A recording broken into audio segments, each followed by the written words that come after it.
Welcome to Fabricville! For this denim month, we're going to make jeans hems with embroidery. I've folded my hem to the desired height, folding it outward. Now I'm going to place the part to be embroidered in an embroidery hoop. It's very handy but not required.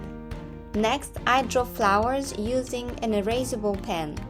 The designs need to be on both the cuff and the leg. And let's get started. For the first flower, I stitch the stem with a back stitch. I make a stitch about 5 mm long, then I stitch a little further away from the back and come back to close the stitch.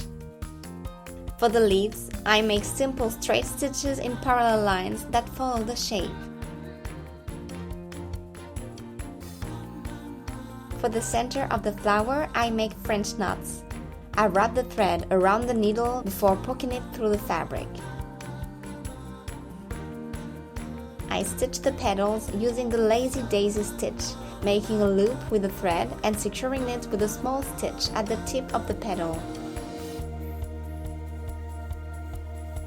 Now I want to embroider some baby breath. For the stems, I use short lazy daisy stitches.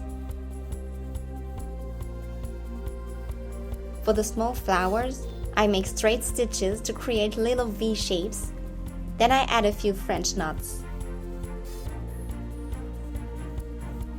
Finally, we'll make some lavender branches. I stitch the branches with a stem stitch by pushing the needle through the fabric and coming back just behind the previous stitch.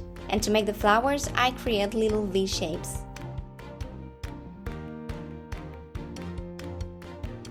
And there you have it, a strong and flowery hem. Thanks for watching this tutorial. See you soon!